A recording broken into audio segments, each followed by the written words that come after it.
Chunk 1, en Vous voulez savoir quoi? Je n'ai pas peur de vous. Quel numéro je sais? Se mettre dans un costume de femme, tu vas te battre contre une femme, espèce de petit. Quand elle est apparue pour la première fois sur le plateau de Storage Wars, tout le monde n'a pas pu s'empêcher de la regarder. Elle avait cette magie, ce genre de confiance et de charme qui faisait que les fans encourageaient ses victoires et riaient de ses répliques spirituelles. Avec chaque casier qu'elle ouvrait, c'était comme si elle allait révéler quelque chose d'incroyable. Ses fans pensaient qu'elle était destinée à briller éternellement, une véritable star dans le monde de la chasse au trésor. Les gens ne savaient pas que dans les coulisses, son aventure prendrait une tournure que personne n'avait prévue, aboutissant à un conte loin des projecteurs. Tout sur Storage Wars. Storage Wars est l'une de ces émissions de télé-réalité qui a captivé les téléspectateurs dès le début avec son mélange de drame, d'excitation et de frissons de la chasse au trésor. L'idée derrière l'émission était simple mais brillante. Des casiers de stockage abandonnés étaient vendus aux enchères aux plus offrants et à l'intérieur, il pouvait y avoir n'importe quoi, des antiquités inestimables à des tas de déchets. Le cerveau derrière tout le projet était Tom Beers, qui a non seulement agi en tant que producteur exécutif, mais a également narré l'émission. Il expliquait comment cela fonctionnait au début de chaque épisode, puis résumait à la fin ce que chaque acheteur avait gagné ou perdu avec son pari. Il est intéressant de noter que l'émission ne s'est jamais intéressée aux histoires individuelles des propriétaires initiaux des casiers. Beers a ajouté que ces histoires avaient tendance à contenir beaucoup de chagrin et de tristesse et il ne voulait pas profiter de la souffrance d'autres personnes. La série a été diffusée officiellement aux États-Unis le 1er décembre 2010 sur AE. Dès la première saison, elle a touché le jackpot.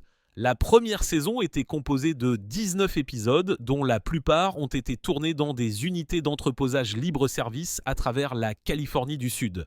Tout le monde était fan du casting dynamique de personnalités, de l'excitation des enchères et du suspense de la découverte de trésors cachés qui pouvaient se cacher dans un vieux casier poussiéreux. Les audiences ne mentaient non pas.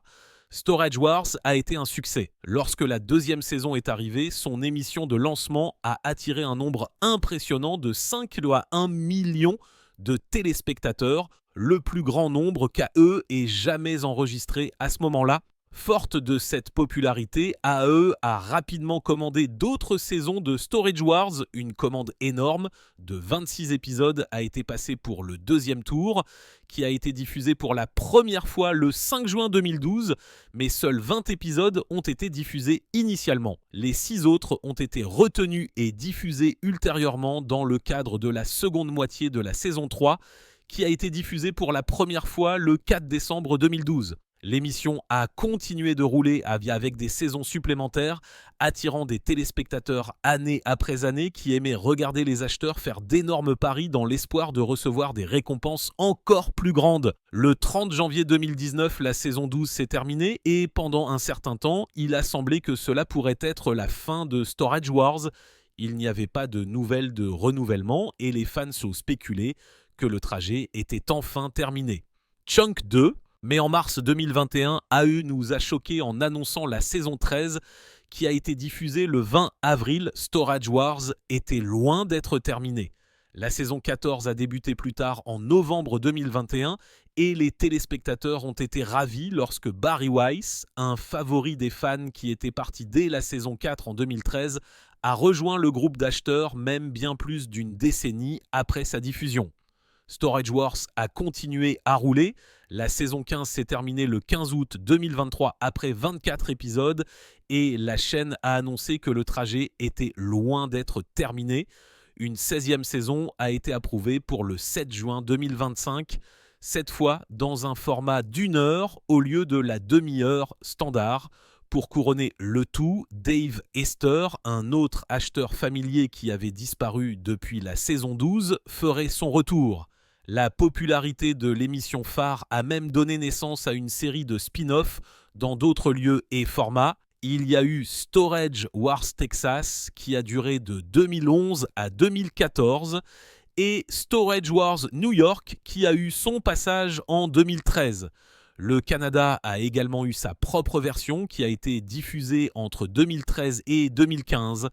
et a finalement été renommée Storage Wars Northern Treasures sur A et E. Même les membres de la distribution les plus populaires ont reçu leur propre spin-off, tels que Barry's Buried Treasure en 2014 et la série axée sur la famille de Brandy et Jared mariés au travail la même année. La franchise a même déménagé à Miami en 2015 et à l'étranger avec Storage Wars France sur Share Surprises sur Channel 6 Satire. Année après année, Storage Wars a évolué au-delà d'une émission sur l'achat de casiers. C'est devenu un phénomène culturel qui a apporté aux téléspectateurs leur part de personnages particuliers, audacieux et mémorables, et a maintenu le facteur de frisson avec chaque boîte secrète et découverte surprise. Et même après toutes ces années, l'histoire de Storage Wars ne se termine pas de sitôt. Examinons de plus près certains des membres de la distribution, dont les histoires ont pris une triste tournure une fois les projecteurs éteints. Brandy Pasante. Brandy Pasante est née le 16 mai 1980 dans le comté de Harris, au Texas, bien qu'aujourd'hui elle soit mieux reconnue comme l'acheteuse à rabais pleine d'esprit et directe que les passionnés ont appris à aimer dans Storage Wars. Dès le début, elle s'est associée à Jared Schultz dans ce qui est rapidement devenu l'un des couples les plus captivants de l'émission. Le public la percevait à la fois comme une négociatrice coriace, prête à affronter ses rivaux, et comme une personne à laquelle il pouvait s'identifier, possédant une nature humble qui la rendait très sympathique. Leur relation était transparente depuis le début. Le couple était ensemble sentimentalement depuis des années avant d'apparaître dans Storage Wars, s'étant rencontrés alors qu'ils travaillaient tous les deux pour une entreprise de nettoyage de tapis. Cette familiarité authentique, assaisonnée de quelques chamailleries bon enfant, a donné à leurs interactions à l'écran un délicieux son de vérité que les fans ont adoré. Devant les caméras, cependant, ce n'était pas toujours agréable. En 2018, Brandy et Jared se sont séparés discrètement après près de 2 décennies de vie de couple. Bien qu'ils ne se soient jamais mariés, la séparation n'a pas été facile. Ils ont 2 enfants et Brandy a obtenu la garde exclusive. Chunk 3, elle a parlé ouvertement de l'éducation de leurs adolescents. Elle a mentionné qu'ils avaient 17 et 15 ans en 2020 parallèlement à sa carrière. Parfois, elle s'ouvrait sur la solitude et le stress de le faire seule, mentionnant qu'elle avait toujours été la voix effrayante de père au fond, et maintenant, elle avait ses enfants 24h/24 et 7 avec elle. Son propre parcours ne s'est pas arrêté là. Brandy a également parlé ouvertement de problèmes de santé et de son processus de guérison émotionnelle. En avril 2022, elle a révélé qu'elle vivait avec la maladie d'Hashimoto, une maladie auto-immune affectant la thyroïde, qui peut entraîner de la fatigue, une prise de poids et une gorge irritée. Sur une note plus personnelle et puissante, les publications Instagram de Braille et ses commentaires publics ont montré sa force et sa résilience. En août 2022, et elle a partagé un tatouage indiquant libre avec un oiseau, un symbole du chemin parcouru. Elle a utilisé des hashtags tels que #DomesticViolenceAwareness et #DomesticViolenceSurvivor, transmettant un message puissant de triomphe sur l'adversité. Malgré tout ce qu'elle a enduré, Brandy est restée active auprès de ses fans. Elle est revenue à Storage Wars après la saison 12, apparaissant à nouveau pour les saisons 13 et 15, même si Jared est resté absent. Elle s'est également lancée dans le podcasting, rejoignant Happening Now with Hammer au milieu de 2021, où son esprit vif et son ouverture d'esprit étaient une excellente combinaison. En bref, l'histoire de Brandy Pasante est une histoire de résilience, de transformation et de vérité. Elle a été la négociatrice coriace que nous avons encouragée à la télévision.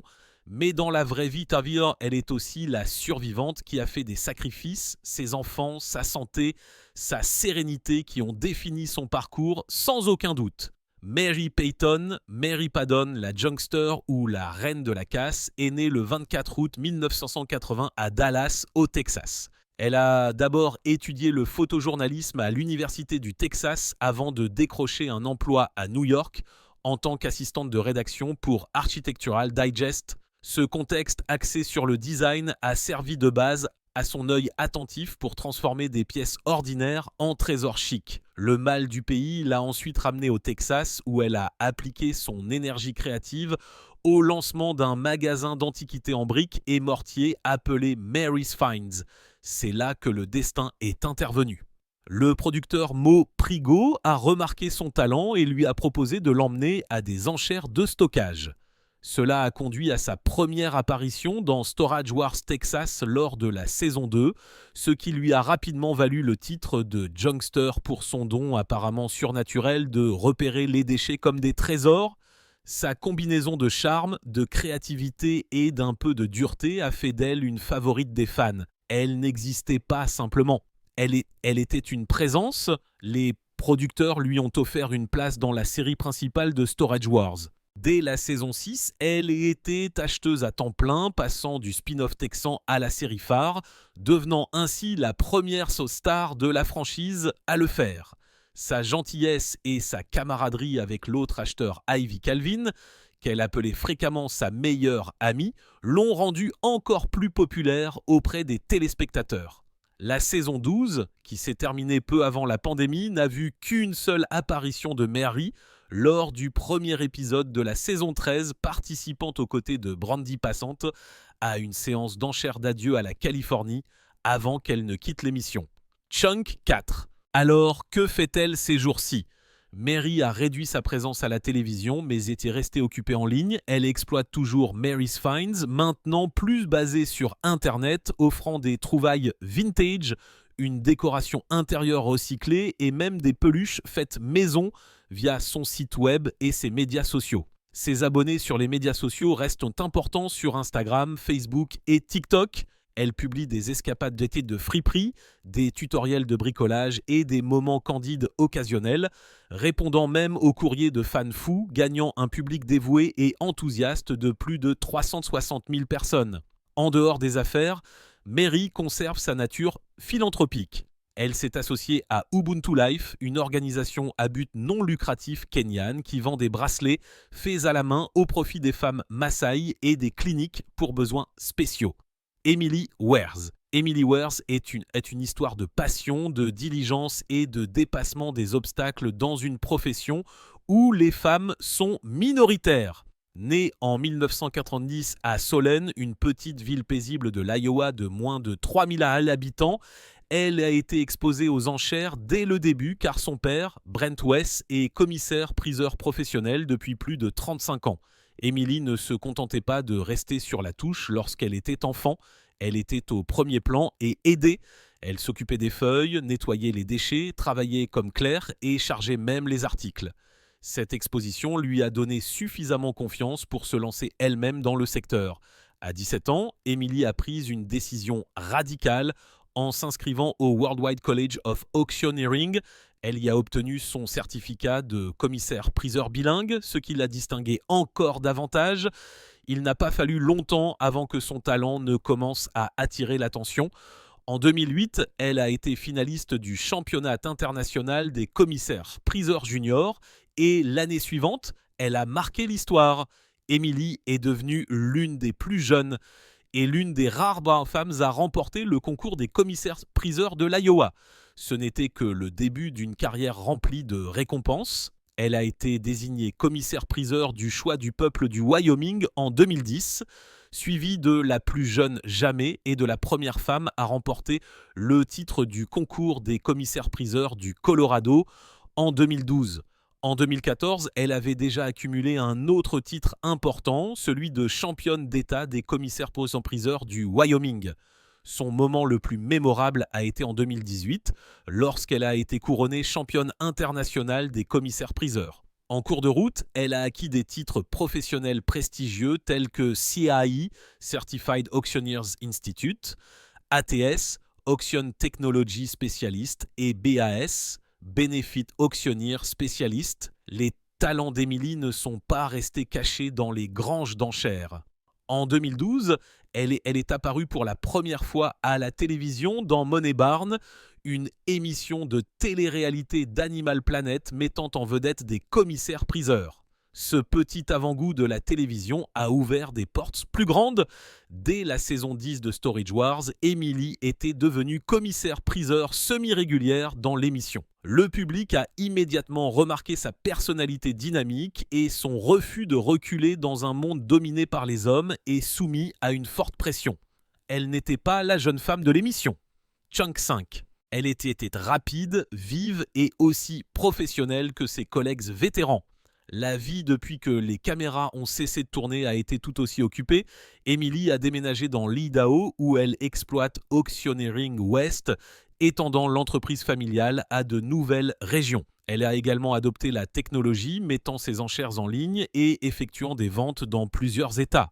Outre ses activités commerciales, elle agit en tant que commissaire-priseur contractuel pour des événements de collecte de fonds, combinant ses compétences avec le travail caritatif.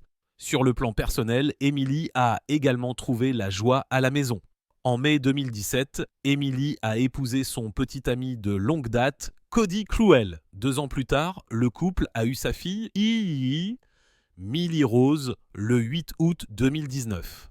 Actuellement, Emily alterne entre sa vie professionnelle trépidante et son côté artistique. Elle joue d'un instrument et publie même ses articles en cuir faits à la main sur Internet. Des humbles débuts dans une petite ville de l'Iowa, à la télévision nationale et à la reconnaissance mondiale, le parcours d'Emily est un exemple de ce qui se produit lorsque la détermination rencontre la passion. Barry Weiss, mieux connu sous le nom de collectionneur dans Storage Wars, est né le 11 février 1951 à Los Angeles. Avant sa renommée à la télévision de télé-réalité, Barry a amassé sa fortune avec son frère dans leur entreprise familiale d'import-export de produits agricoles, Northern. Après environ 25 ans d'activité, il a pris sa retraite vers 2007, ce qui lui a permis d'avoir le temps et la liberté financière de poursuivre son passe-temps des antiquités et des objets de collection à la télévision. Dans Storage Wars, Barry a été un favori instantané des fans en raison de son style flamboyant, de son humour décalé et de son dévouement sincère à dénicher des trésors qui résonnaient avec lui, quel que soit leur prix. Il s'est présenté aux enchères avec un style particulier, des vêtements flamboyants et même des voitures excentriques, et a dégagé un attrait détendu qui a traversé les féroces batailles d'enchères. Son style n'était pas de revendre des articles pour de l'argent. C'était un collectionneur authentique, affirmant avec éloquence que si quelque chose était cool et qu'il l'aimait, il le conserverait. Le passage de Barry dans Storage Wars a duré jusqu'à la saison 4, en 2013, où il a décidé de quitter volontairement l'émission. Comme il l'a dit, « Je me suis bien amusé, c'était amusant, mais j'en ai eu assez et j'avais envie de partir pendant que c'était encore populaire. » Il a rapidement reçu son propre spin-off, Buried Treasure, en 2014. L'émission l'a suivi à travers les États-Unis à la recherche d'antiquités et d'objets insolites uniques, mais elle n'a duré que 8 épisodes. En 2015, il est revenu une fois de plus dans Storage Wars, Barry Strikes Back, offrant des commentaires sur les épisodes précédents aux côtés de Kenny Crossley. Cela s'est également terminé rapidement, seulement 10 épisodes. Dans les coulisses, Barry n'a pas été sans problème. En avril 2019, il a été gravement blessé dans un accident de moto lorsqu'une voiture lui a coupé la route de manière inattendue. Il a subi des blessures à la poitrine et aux jambes, notamment des fractures et des blessures internes, et a passé environ 2 mois à l'hôpital, dont une partie en soins intensifs, à subir des opérations et à se rééduquer. Après s'être rétabli, il est devenu ambassadeur de la marque Sherwood Valley Casino en Californie du Nord, fournissant des voix off et des publicités pour le casino. Chunk 6. Dans un retour agréable, Barry est revenu dans Storage Wars lors de la saison 14, qui a débuté en novembre 2021, et à nouveau lors de la saison 15 en 2023, au grand plaisir des fans du monde entier, mais il était visiblement absent lors de la saison 16 en 2025, sans aucune nouvelle jusqu'à présent, quant à savoir s'il pourrait revenir un jour. Dans l'ensemble, Barry Weiss reste l'une des personnalités les plus inoubliables de Storage Wars, en partie passionné d'antiquités, en partie collectionneur excentrique et toujours authentique et plus grand que nature. Faites-moi savoir si vous souhaitez développer une partie du parcours de Barry Peut-être sa collection de voitures, ses objets de collection ou ses débuts dans le secteur des produits agricoles. Jared Schultz. La vie de Jared Schultz a été faite de hauts et de bas et de nombreux rebondissements entre les deux. Avant d'être une personnalité de la télévision de télé-réalité, sa vie n'était pas exactement un long fleuve tranquille. À la fin des années 1990, il a eu de sérieux problèmes avec la justice. En janvier 1997, il a été arrêté pour possession de méthamphétamine et a été condamné à 60 jours. Mais quelques mois plus tard, toujours en probation, il a été arrêté à nouveau, cette fois pour transport de stupéfiants et conduite en état d'ivresse. Cette deuxième arrestation lui a valu une peine de prison de 16 mois. Pour Jared, ces mois de prison ont été un signal d'alarme. Lorsqu'il a été libéré, il savait qu'il devait recommencer. Cherchant à prendre un nouveau départ, Jared a travaillé comme directeur des ventes dans une entreprise de nettoyage de tapis à Tustin, en Californie. C'est alors que le destin est intervenu car en 1999, il a croisé Brandy Passante. Les deux ont immédiatement accroché, à la fois en tant que partenaires de vie et plus tard en tant que partenaires commerciaux. Ils ont ouvert une friperie appelée Now and Then dans laquelle ils revendaient des choses qu'ils acquéraient lors d'enchères de stockage. Leur style de vie brut, de décoffrage et l'attrait de leur magasin ont ensuite attiré l'attention des producteurs de Storage Wars. Jared et Brandy étaient à la télévision en 2010, présentés comme les Young Guns, le couple fougueux à la recherche de gros coups. Devant la caméra, leur relation était impossible à ignorer. Les téléspectateurs aimaient les voir se chamailler, plaisanter et même se livrer à des batailles occasionnelles sur les tactiques d'enchères. Ils étaient terre à terre, une combinaison de dureté, de sens de l'humour et de dynamisme. La plupart des téléspectateurs pensaient qu'ils étaient mariés, mais en fait, Jared et Brandy n'ont jamais été mariés. Ils étaient des compagnons de longue date et se sont autoproclamés parents de 2 enfants, Peyton et Cameron, mais comme de nombreux partenariats, le leur n'était pas fait pour durer éternellement. À la fin de la saison 12 de Storage Wars en 2018, leur relation s'était discrètement effondrée. Les fans ne l'ont pas su tout de suite, mais au moment où la saison 13 a été diffusée en 2021, Brandy a confirmé la séparation pendant le tournage. « Je ne suis plus avec Jared », a-t-elle déclaré. « Jared, personne n'a renchéri. Ce n'est pas parce que Brandy et moi ne sommes plus ensemble que nous ne pouvons pas aller à une enchère, mais séparément. » À la télévision, la friction était palpable. Chunk 7. Leurs plaisanteries légères sont devenues plus agressives, Brandy allant jusqu'à le qualifier d'idiot lors des enchères lorsqu'elle n'était pas d'accord avec ses offres. Malheureusement, la vie de Jared en dehors de la rupture n'a fait que se compliquer. Il a été inculpé en juillet 2019 pour résistance à un agent à la suite d'une bagarre à Lake Forest, en Californie. Il a ensuite été confronté à un autre incident préoccupant en avril 2121, lorsqu'il a été accusé de voies de fait conjugales délictueuses contre Brandy à la suite d'une bagarre dans un bar. Il aurait poussé Brandy pendant la bagarre, bien qu'il ait nié l'avoir fait.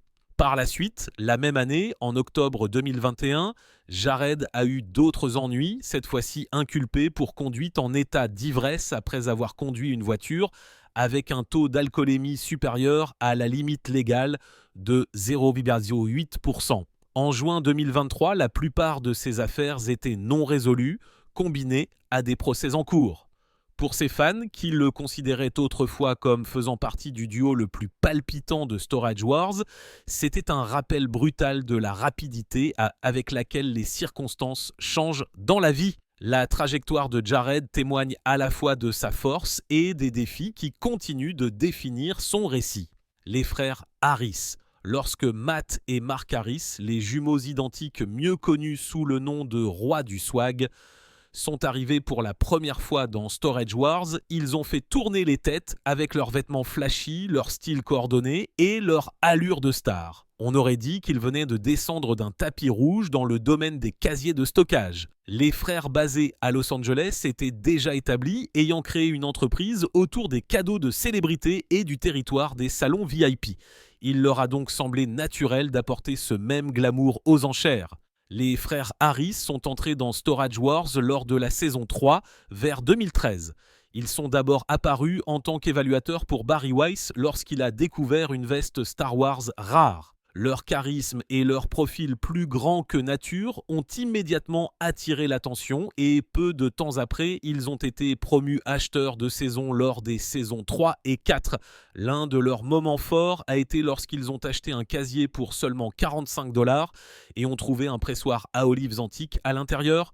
Ils l'ont vendu avec un bénéfice d'environ 855$, une victoire importante et une démonstration qu'ils pouvaient ne pas soutenir leur éclat avec de la substance.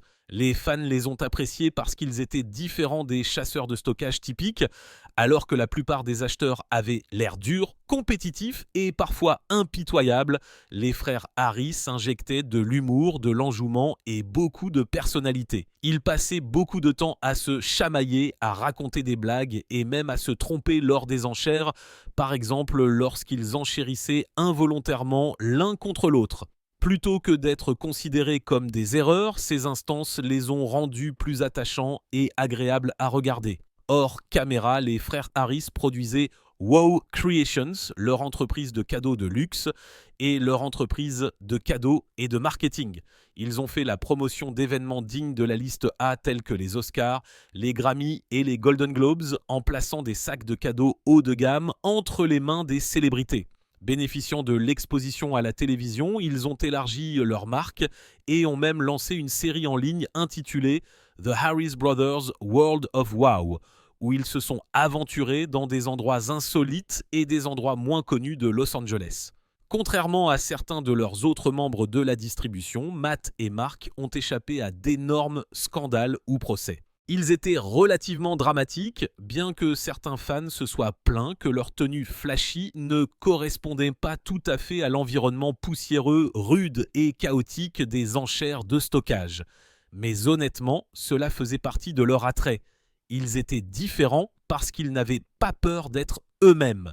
Chunk 8. En fin de compte, les frères Harris ont ajouté une touche de glamour et d'humour à Storage Wars. Qu'on aime leur allure ou qu'on rit de leur pitrerie, ils ont rendu les enchères divertissantes à regarder.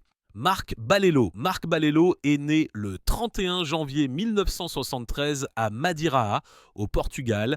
Il a passé une partie de son enfance au Brésil avant d'immigrer aux États-Unis pour poursuivre ses études et établir une carrière. Au fil des ans, il s'est essayé à diverses entreprises. Il a eu une entreprise de vente d'automobiles, a exploité un magasin de jeux vidéo connu sous le nom de Game Exchange et a plus tard établi sa propre société d'enchères en utilisant le nom de Balello Incorporated. Sa société s'occupait de liquidation, de distribution en gros et de liquidation d'actifs.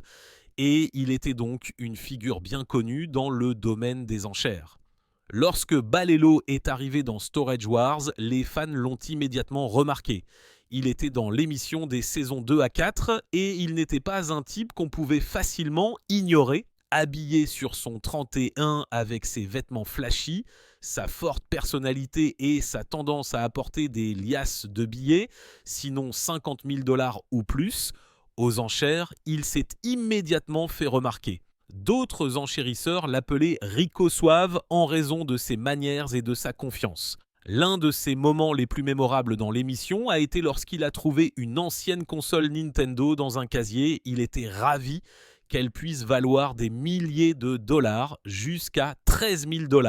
Lorsqu'il a découvert par la suite qu'elle ne coûtait que $10, il s'est moqué de lui-même et a géré la situation avec bonne humeur. Cela a permis à de nombreux fans de l'apprécier.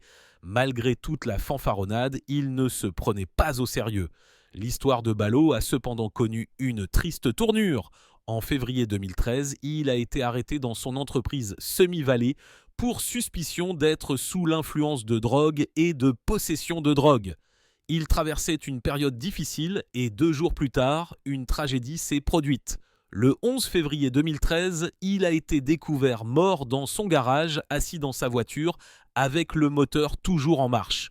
Son décès a par la suite été confirmé comme étant un suicide par le bureau du coroner du comté de Ventura en raison d'un empoisonnement au monoxyde de carbone. Des articles de sources tels que Reuters et Business Insider ont indiqué que le stress de sa récente arrestation aurait pu l'atteindre et lui faire perdre tout espoir au point de recourir au suicide. La nouvelle a stupéfié à la fois les téléspectateurs et les fans de Storage Wars.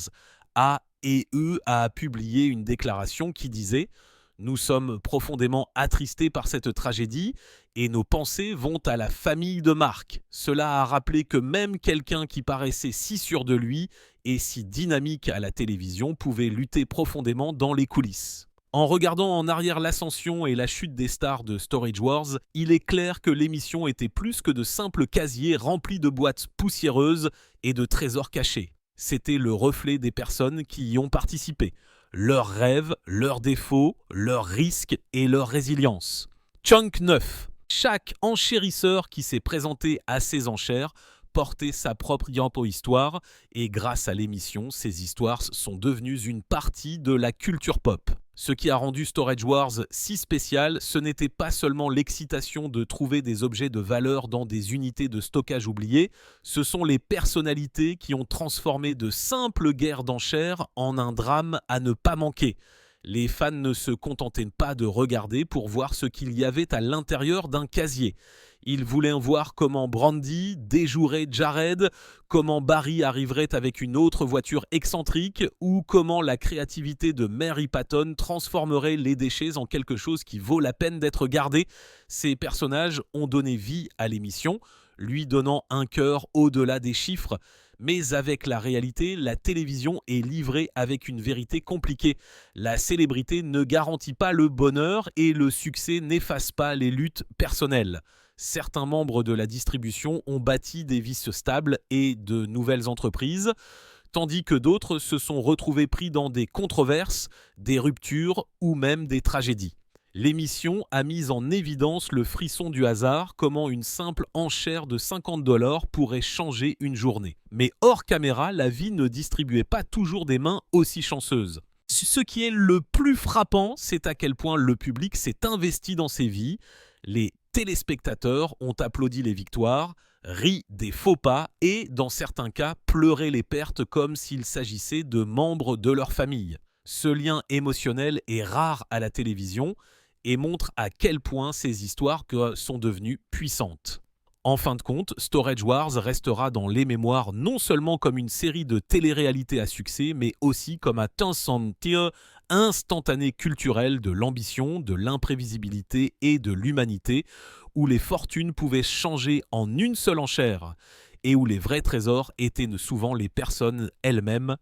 Merci d'être resté avec nous tout au long de cette histoire. Si vous avez aimé en apprendre davantage sur les hauts et les bas de Storage Wars et de sa distribution inoubliable, n'oubliez pas de cliquer sur ce bouton « J'aime ».